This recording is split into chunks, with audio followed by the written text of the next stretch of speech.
దేవా నువ్వు ఏ కార్యం చేయకపోయినా నాకు సరే, నాకు ఓకే, కష్టమైనా నష్టమైనా నేను వెంబడిస్తాను.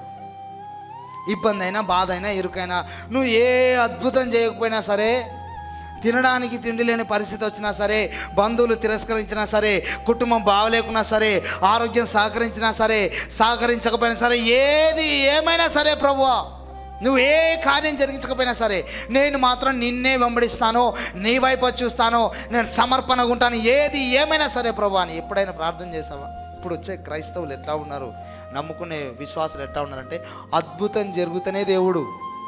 ఒక మందిరానికి వచ్చావు, నువ్వు ఆ మందిరంలో నీకు ఏ కార్యం జరగలేదనుకో, ఈయన అంటాడు, అక్కడికి పోయినా 6 నెలలు 8 నెలలు పోయినా ఏం జరగలేదు నాకు అని అంటాడు. పోయినా 6 నెలలు 7 నెలలు 6 ఏళ్ళు పోయినా 7 సంవత్సరాలు పోయినా ఏం జరగాలి? ఆకాశం నుంచి ఒక పెద్ద బండరాయి వచ్చి నెత్తి మీద పడాలి ఏంటి? ఏం జరగాలి నీకు?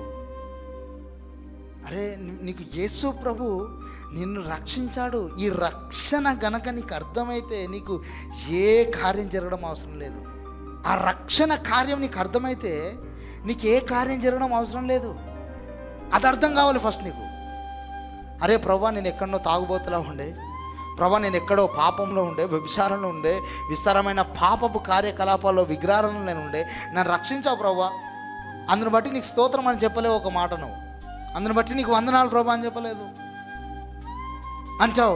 ఆ మందిరానికి వెళ్ళాను, నా కార్యం జరగలేదు. 6 నెలలు వెళ్ళానండి, అసలు ఏం జరగలేదు.